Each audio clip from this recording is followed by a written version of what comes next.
अगर वोट चोरी की सरकार है तो रोजगार चुराने का काम करेगी, तो महंगाई बढ़ाकर बचत चुराने का काम करेगी, तो क्राइम बढ़ाकर सुरक्षा चोरी करने की बात करेगी, तो सेना का अपमान कर कर सीजफायर करने की बात करेगी, ट्रंप के सामने घुटने टेक कर टैरिफ के माध्यम से हर एक आम भारतवासी का टैक्स बढ़ाकर उनके जेब पर हाथ डालने का काम करेगी। बीजेपी को जहां जहां लगता है कि उन पे वोट नहीं देंगे, उनका वोट वो सिस्टमैटिकली काट रहे हैं। अति पिछड़ा वर्ग, दलित, युवा, महिला के वोट नाजायज तरीके से काटे गए। बीजेपी और चुनाव आयोग मिलके ये काम कर रहे हैं। चोरी हो रही है महाराष्ट्र से, कर्नाटक से, हरियाणा से, दिल्ली से, अलग अलग प्रदेशों में हो रही है।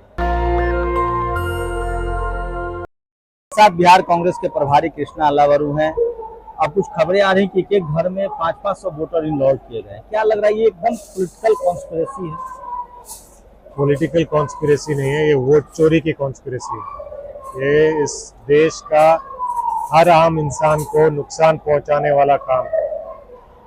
हमें लगता है कि वोट चोरी कर लिया तो क्या फर्क पड़ रहा है, लेकिन वोट चोरी से हर आम इंसान को फर्क पड़ता है, क्योंकि जो सरकार वोट चोरी कर कर सरकार बनाती है जी, तो वो कभी जनता की सेवा नहीं करेगी, जनता के लिए काम नहीं करेगी। क्योंकि जनता खुश हो या नाराज हो, बीजेपी को फर्क नहीं पड़ रहा है, क्योंकि वो वोट चोरी से सरकार बना रहे हैं। तो जनता को ये समझना जरूरी है कि अगर वोट चोरी की सरकार है तो रोजगार चुराने का काम करेगी। वोट चोरी की सरकार है तो महंगाई बढ़ाकर बचत चुराने का काम करेगी। अगर वोट चोरी की सरकार है तो वो क्राइम बढ़ाकर सुरक्षा चोरी करने की बात करेगी। अगर वोट चोरी की सरकार है तो सेना का अपमान कर कर सीजफायर करने की बात करेगी। वोट चोरी की सरकार है कि ट्रंप के सामने घुटने टेक कर टैरिफ के माध्यम से हर एक आम भारतवासी का टैक्स बढ़ाकर उनके जेब पर हाथ डालने का काम करेगी। तो वोट चोरी जो है, इससे हर अधिकार पे हमला होता है। तो जब सरकार वोट चोरी से बनाती है तो जनता का भला नहीं होता, जनता का भविष्य बर्बाद होता है, उनके बच्चों का भविष्य बर्बाद होता है। क्या कहेंगे? खासकर बीकर सेक्शन के लोगों का नाम कहीं यादव, मतलब जानबूझकर जातियां देखी गई है, मजहब देखा गया है नाम काटने में। देखिए, बीजेपी को जहां जहां लगता है कि उन पे वोट नहीं देंगे, उनका वोट वो सिस्टमैटिकली काट रहे हैं। हमने सबूत दिया है कि पिछड़े वर्ग, अति पिछड़ा वर्ग, दलित, युवा, महिला के वोट नाजायज तरीके से काटे गए। और वो क्या कहते हैं, और हमने सबूत दिया है, अलग अलग जगहों पे हमने सबूत दिया है। एक गांव में बहुत सारे दलित लोगों का वोट काट दिया गया, वो चिल्ला के बोल रहे हैं कि बीजेपी हमारी वोट इसलिए कटवा रही है क्योंकि हम उनको वोट नहीं देते। सबूत भी है, कैमरा के सामने लोग बोल भी रहे हैं। और बीजेपी बिना सबूत का क्या भ्रम फैलाने के प्रयास कर रही है, घुसपैठी। आज तक एक घुसपैठी को सामने नहीं खड़ा किया। और बार बार हम बोल रहे हैं कि यहाँ पे दलितों का वोट काटा जा रहा है, यहाँ युवाओं का वोट कटा है, यहाँ पे महिलाओं का वोट कटा है, यहाँ अति पिछड़ाओं का वोट कटा है। सबूत के साथ हम बता रहे हैं। तो ये साफ साफ साजिश है इलेक्शन कमिश्नर और बीजेपी की। यहाँ पे जो वोटर उनको वोट नहीं देते, उनका वोट सिस्टमैटिकली काटने का काम। मैंने इसीलिए आपसे पहला सवाल किया था कि क्या ये पॉलिटिकल कॉन्स्पिरेसी भी लग रही है? चुनाव आयोग कह रहा है कि कुछ गलतियां हो सकती है, मीडिया कह रहा है कि कुछ गलतियां हो जाती है, बड़ी आवाज है। आप लोग को लग रहा है कि ये पूरी तरह से पॉलिटिकल कॉन्स्पिरेसी है, राजनीति है ये पॉलिटिकल 420 है, ये पॉलिटिकल 420 है। और बीजेपी और चुनाव आयोग मिलके ये काम कर रहे हैं, जनता को ठगने का काम कर रहे हैं, जनता के हर एक अधिकार पर हमला कर रहे हैं। इसलिए जनता जब यात्रा निकलती है तो जनता साथ साथ चलती है, घरों से निकल के आती है, खिड़कियों से झांक के देखती है, छतों से झांक के देखती है। और जो भी बच्चे दौड़ रहे हैं, वो उनके जबान पे ये बात आ गई है, वोट चोर गद्दी छोड़, वोट चोर गद्दी छोड़, वोट चोर गद्दी छोड़। जनता भी समझ गई है कि वोट चोरी की सरकार उनकी भलाई नहीं करेगी। सत्ता पक्ष कह रहा है, जो यहाँ सत्ता पक्ष में या केंद्र में है या मीडिया में भी कहा जा रहा है कि ये सब क्योंकि आप लोग चुनाव जीत नहीं सकते हैं तो मुद्दे को डाइवर्ट कर रहे हैं। हमने सबूत के साथ पेश किया जी, हमने महाराष्ट्र में सबूत के साथ लिखित रूप में चुनाव आयोग के सामने सबूत देकर सवाल खड़े किए। सबूत मिटा दिया गया है, सवाल का जवाब नहीं आया। कर्नाटक में भी पूछे सबूत के साथ, उसका भी कोई जवाब नहीं। दिल्ली में भी दिखाया, बिहार में भी दिखाया, तो जवाब नहीं आता है। तथ्य के आधार पर बात नहीं होती है, आरोप लगाते हैं, बिना सबूत के कुछ भी कहते हैं। हम सबूत के साथ बार बार कह रहे हैं, अलग अलग प्रदेशों में कह रहे हैं, अलग अलग चुनावों में कह चुके हैं कि वहां पे वोट चोरी हुई है और वोट चोरी के माध्यम से चुनाव की चोरी हुई है और बीजेपी को फायदा पहुंचाया है और बीजेपी ने वहां सरकार बनाई। लगभग 14-15 दिन की यात्रा है, जिस तरह का रिस्पांस मिला, उम्मीद थी आप लोगों की किस तरह से लोग सड़कों पर आएंगे? जनता जागरूक हो गई है और हमें जितना उम्मीद किया था उससे ज्यादा रिस्पांस आ रहा है।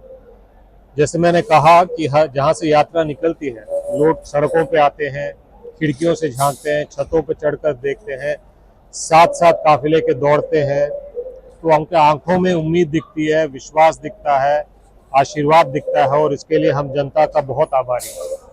पॉलिटिकल कोऑर्डिनेशन भी आप लोग के बीच, जो जो पार्टनर्स हैं आप लोग, पॉलिटिकल अलायंस है, उसके बीच भी कोऑर्डिनेशन मजबूत हुआ है?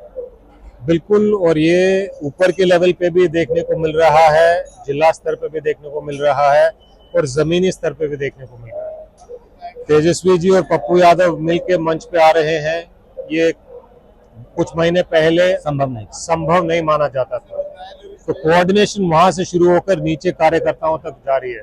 मैंने बहुत जगह पे देखा है कि एक बाइक पे एक तरफ राजद का झंडा रहता है और एक तरफ कांग्रेस का झंडा रहता है, और वो कभी कांग्रेस का झंडा पकड़ के कार्यकर्ता तेजस्वी यादव जिंदाबाद करता है और तो कभी राजद का झंडा पकड़ के राहुल गांधी जिंदाबाद करता है।